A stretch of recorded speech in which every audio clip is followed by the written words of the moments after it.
तो जय हिंद मेरे प्यारे साथियों, कैसे हो आप सभी लोग। आई होप कि आप सभी लोग बहुत अच्छे होंगे। दोस्तों, भारतीय डाक विभाग यानी कि इंडिया पोस्ट ऑफिस जीडीएस की अगर मैं बात करूंगा तो यहां पर एक बहुत बड़ा अपडेट सामने निकल करके आ रहा है पिछली वैकेंसी को लेकर के, जो 2023 में जीडीएस शेड्यूल सेकंड के नाम से वैकेंसी आई थी लगभग 30,000 पद पर। उसके अलावा 2023 में एक और वैकेंसी आई थी स्पेशल ड्राइव के नाम से, जिसमें कि लगभग 12,828 सीट पे वैकेंसी आई थी। उसमें काफी सारे बच्चे ऐसे हैं ना जिनका कि अभी तक ज्वाइनिंग नहीं हो पाया है। उसके रिगार्डिंग में एक बहुत बड़ा अपडेट सामने निकल करके आ रहा है। और साथ ही साथ में वे बच्चे जो कि जीडीएस की नई भर्ती का इंतजार जो है काफी बेसब्री के साथ कर रहे हैं। जीडीएस शेड्यूल 1 2024 के नाम से जो वैकेंसी आने वाली है लगभग 40,000 पदों पर, उसके रिगार्डिंग में भी यहां पर एक बहुत बड़ी अपडेट सामने निकल करके आ रही है। देखिए दोस्तों, ये जो जीडीएस में आपको नई भर्ती को लेकर के सन्नाटा देखने को मिल रहा है ना, ये एक बहुत बड़े तूफान के आने की निशानी है। इसलिए मैं कह रहा हूं कि आज की इस वीडियो में मैं जो कुछ आपको बताने वाला हूं, इस बात को आप लोग सीरियसली होकर के ध्यान से समझिएगा, सुनिएगा, और जो मैं कह रहा हूं ना वो चीज कर लीजिएगा। आपके लिए काफी बेनिफिट रहने वाला है, ठीक है ना।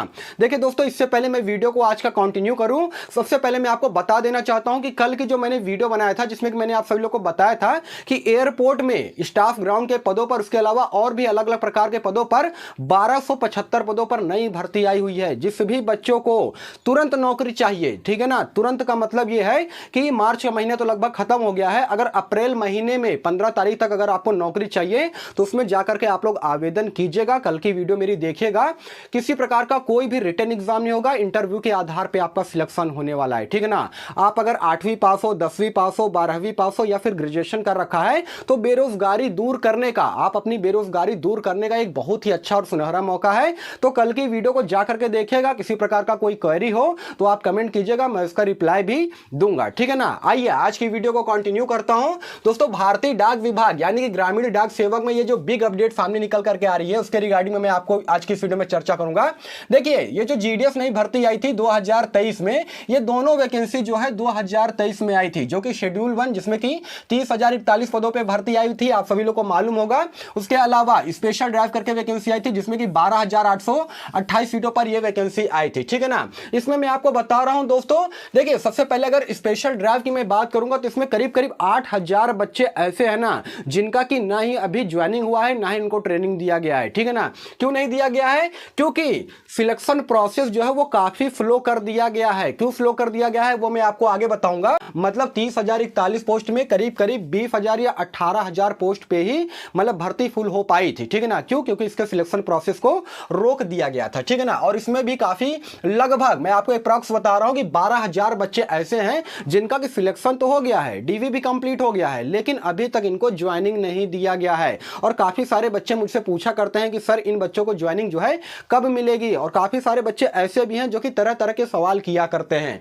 दोस्तों देखिए, मैं आपको बता दे रहा हूं, लगभग टोटल अगर इन दोनों वैकेंसीज की अगर मैं बात करूंगा ना तो करीब करीब 20,000 बच्चे ऐसे हैं, 20,000 से लेकर के 22,000 बच्चे ऐसे हैं जिनको अभी ज्वाइनिंग नहीं दी गई है। 2023 की इस वैकेंसीज की मैं बात कर रहा हूं, ठीक है ना।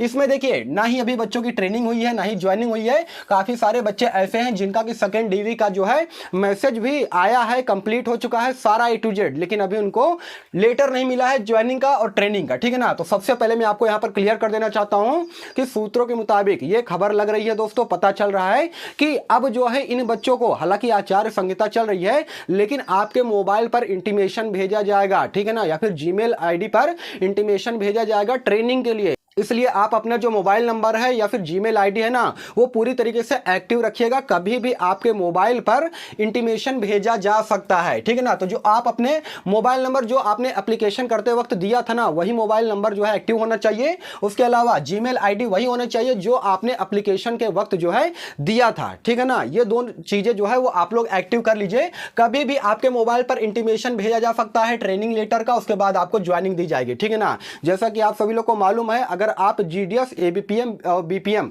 के लिए अप्लाई करे होंगे तो कुछ दिन पहले उसमें ट्रेनिंग दी जाती है, आपको काम के बारे में बताया जाता है, सिखाया जाता है, और उसके बाद में आपको जो है फाइनली ज्वाइनिंग दे दी जाती है, ठीक है ना। तो अब कभी भी आपके मोबाइल पर यह मैसेज जो है आ सकता है। अब देखिए, मैं आपको बता दे रहा हूं, वे बच्चे जो कि जीडीएस की नई भर्ती को लेकर के परेशान है, जीडीएस 2024 यानी कि शेड्यूल 1 की ये जो भर्ती है जिसमें कि लगभग 40,000 पदों पर यह भर्ती आएगी। और मैं आपको बता रहा हूं ये अप्रॉक्स है, हो सकता है कि यह संख्या और ज्यादा बढ़ जाए, हो सकता है कि करीब करीब 51,000 के आसपास ये भर्ती आपको देखने को मिलेगा, जिसमें कि बीपीएम, एबीपीएम और डाक सेवक के पद शामिल होंगे दोस्तों। और ये भर्ती, आप सभी लोग के मन में सवाल होगा कि सर ये बताइए कि भर्ती कब आएगी, इसका नोटिफिकेशन कब जारी किया जाएगा? दोस्तों जून महीने में, ठीक है ना, जून महीने में, क्योंकि इस वक्त आचार संहिता लागू है। 19 अप्रैल से चुनाव स्टार्ट हो जाएगा, ठीक है ना। ये महीना समझ लीजिए कि अब समाप्त हो गया है, आज 28 तारीख कि 19 तारीख से क्या होगा कि चुनाव स्टार्ट हो जाएगा और 1 जून तक चलेगा। उसके बाद जून के महीने में ही आपको जीडीएस शेड्यूल 1 2024 के नाम से ये नई भर्ती देखने को मिलेगा, जिसमें कि बीपीएम, एबीपीएम और डाक सेवक के पद शामिल होंगे और करीब करीब 40,000 पद पर यह भर्ती आपको देखने को मिलेगा। मैं यहां पर लिख दे रहा हूं, जून महीने में कभी भी यह वैकेंसी आ सकती है दोस्तों। इसलिए मैं आपको चिल्ला चिल्ला के बोल रहा हूं कि आप लोग अभी भी डॉक्यूमेंट्स अगर तैयार नहीं करवाए हैं ना, तो डॉक्यूमेंट्स तैयार करवा लीजिए, क्योंकि काफी सारे बच्चे ऐसे हैं जिनका कि अभी भी डॉक्यूमेंट्स तैयार नहीं है और बाद में आप बनवा नहीं पाओगे चाह करके भी। यार आपको क्या लगता है कि डॉक्यूमेंट्स इतनी जल्दी बन जाते हैं क्या? भाई समय देना पड़ता है, एक एक डेढ़ डेढ़ दो दो महीने बीत जाते हैं ना, तब भी लोगों के डॉक्यूमेंट्स तैयार नहीं होते हैं। आपको क्या लग रहा है कि इतनी आसानी से हो जाएगा क्या चीजें? इसलिए अगर आप भारतीय डाक विभाग में नौकरी करने का सपना देखते हो ना, तो ये सारे डॉक्यूमेंट्स जो आवश्यक दस्तावेज मैंने लिख रखे हैं, ये सारे के सारे दस्तावेज आप लोग बनवा लीजिए। आप मेल हो, फीमेल हो या फिर पीडब्ल्यूडी कैंडिडेट हो, ठीक है ना, कोई भी हो, आप लोगों को ये सारे सर्टिफिकेट बनवा लीजिए। उसमें नंबर 1 की मैं बात करूंगा तो कास्ट सर्टिफिकेट है, जिसे कि हम लोग जाति प्रमाण पत्र बोलते हैं, ठीक है ना। जनरल कैंडिडेट वालों का यहाँ पर जाति प्रमाण पत्र नहीं लगेगा। उसके अलावा अगर आप ओबीसी हो, एससी एसटी हो, ईडब्ल्यूएस हो, तो आप अपना जो है कास्ट सर्टिफिकेट बनवा लीजिएगा, वो भी सेंट्रल लेवल का, स्टेट लेवल का नहीं चलेगा। मैं आपको बार बार बता रहा हूं, ठीक है ना। उसके अलावा जनरल कैंडिडेट का यहां पर नहीं लगेगा, ये मैं आपको पहले से क्लियर करे दे रहा हूं। उसके अलावा दोस्तों डोमिसाइल सर्टिफिकेट, जिसे हम लोग परमानेंट रेजिडेंशियल सर्टिफिकेट के नाम से जानते हैं, परमानेंट निवास प्रमाण पत्र के नाम से जानते हैं, वो चीजें आपके पास होनी चाहिए। साथ ही साथ दोस्तों डेट ऑफ बर्थ सर्टिफिकेट होना चाहिए। अब काफी सारे बच्चों के पास ये इशू आता है कि sir date of birth certificate नहीं होगा तब क्या काम नहीं चलेगा क्या? दोस्तों काम चलेगा, लेकिन उसके लिए आधार कार्ड से भी काम चल सकता है। लेकिन आपका जो आधार कार्ड होगा और जो आपके 10th के मार्कशीट सर्टिफिकेट होंगे ना, उसमें आपका नाम, पता, फादर नेम, सब कुछ सही होना चाहिए, किसी प्रकार का मिसमैच नहीं होना चाहिए। अदरवाइज अगर मिसमैच हुआ ना, तो फॉर्म तो आपको सबमिट हो जाएगा, लेकिन डॉक्यूमेंट वेरिफिकेशन में ना आपको रिजेक्ट कर दिया जाएगा। मेरी इस बात को आप लोग गौर से समझिएगा, सुनिएगा, ठीक है ना। इस चीज का आप लोग ध्यान रखिएगा। बाद में आपका दोस्तों कंप्यूटर सर्टिफिकेट के देखिए, अगर मैं बात करूंगा तो हो सकता है कि आने वाली जीडीएस की जो नई भर्ती है ना, इसमें कंप्यूटर सर्टिफिकेट भी मांग लिया जाए और करीब करीब 3 महीने यानी कि 90 दिन से ऊपर का ये जो सर्टिफिकेट है कंप्यूटर का, ये होना चाहिए। ये नहीं कि 1-2 महीने का कंप्यूटर सर्टिफिकेट बनवा लेंगे, ऐसा मान्य नहीं होगा। कभी भी अगर नोटिफिकेशन जारी किया जाएगा और कंप्यूटर सर्टिफिकेट मांगा जाएगा ना जीडीएस की नई भर्ती में, तो 90 दिन से ऊपर का ही मांगा जाएगा, उससे कम का नहीं मांगा जाएगा। तो अभी आपके पास पूरा पूरा 2 महीने समय है।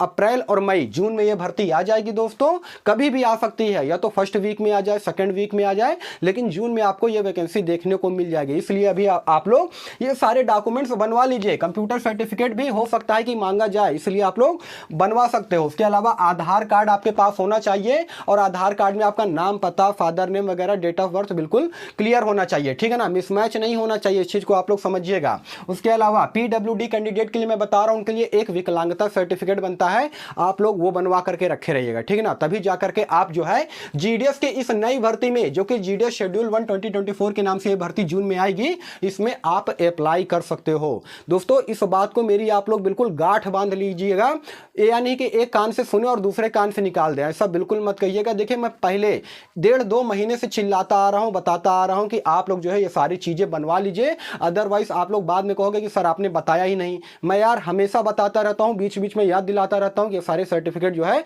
आपके लिए बहुत जरूरी है अगर आप डाक विभाग में नौकरी करना चाहते हो। इन सब सर्टिफिकेट के बगैर आप डाक विभाग में नहीं हो पाओगे, आपका नौकरी नहीं लग पाएगा, क्योंकि डॉक्यूमेंट्स वेरिफिकेशन में यही सारे डीवी जो है दस्तावेज चेक किए जाते हैं, ठीक है ना। इसके अलावा और कोई अदर डॉक्यूमेंट्स आपसे नहीं मांगा जाएगा। अब काफी सारे बच्चे ये पूछेंगे कि सर ये जो जीडीएस की नई भर्ती है इसमें कितने % होने चाहिए 10वीं में, जिससे कि मैं आवेदन करूं और मेरा सिलेक्शन हो जाए। ये एक बहुत बड़ा सवाल है दोस्तों, लेकिन देखिए मैं आपको एग्जैक्ट ये नहीं कहूंगा कि आपके इतने % हो तो आपका सिलेक्शन हो जाएगा, ऐसा बिल्कुल भी नहीं है। क्योंकि देखिए सर्कल और डिवीजन पे काफी कुछ डिपेंड करता है, मेरी बात को बिल्कुल ध्यान से समझिएगा। सर्कल और डिवीजन पर काफी कुछ डिपेंड करता है। देखिए, अगर आप हिंदी भाषी क्षेत्र के अंतर्गत आते हो ना, जैसे कि उत्तर प्रदेश, बिहार, झारखंड, मध्य प्रदेश, दिल्ली, हरियाणा, पंजाब, तो इन सभी एरिया में कट ऑफ बहुत जाता है। मतलब 90% का प्लस का कट ऑफ आपको देखने को मिलेगा। अगर आपको यकीन ना हो तो पिछली वाली जो वैकेंसी आई थी ना,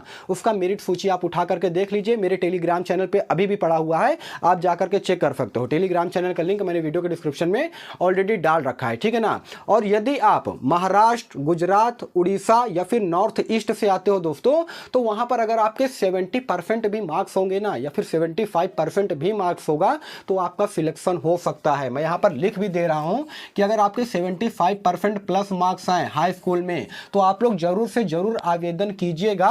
अभी भर्ती नहीं आई है, जब भर्ती आएगी तो मैं आपको पोस्ट प्रेफरेंस जिस प्रकार से दिया जाता है उसके बारे में भी समझाऊंगा, और यह भी बताऊंगा कि किस डिवीजन, किस सर्कल से अप्लाई करना चाहिए जहां पर कट ऑफ जो है कम जाता है, और कहां का कट ऑफ ज्यादा जाता है जहां से आपको बिल्कुल भी अप्लाई नहीं करना है, ठीक है ना। तो 75% प्लस अगर आपके मार्क्स हैं तो आप लोग ये सारे डॉक्यूमेंट्स बनवा लीजिए जो मैंने अभी आपको बताया है, ठीक है ना। और देखिए, आने वाला जो समय है ना, वो जीडीएस यानी ग्रामीण डाक सेवकों के लिए बहुत ही उज्जवल होने वाला है, क्योंकि जो सरकार है दोस्तों, वो ग्रामीण डाक सेवक के हितों के लिए देखिए काम कर रही है, ठीक है ना। अभी 12, 24, 36 रूल पास हुआ था, अभी आप सभी लोगों ने देखा ही होगा।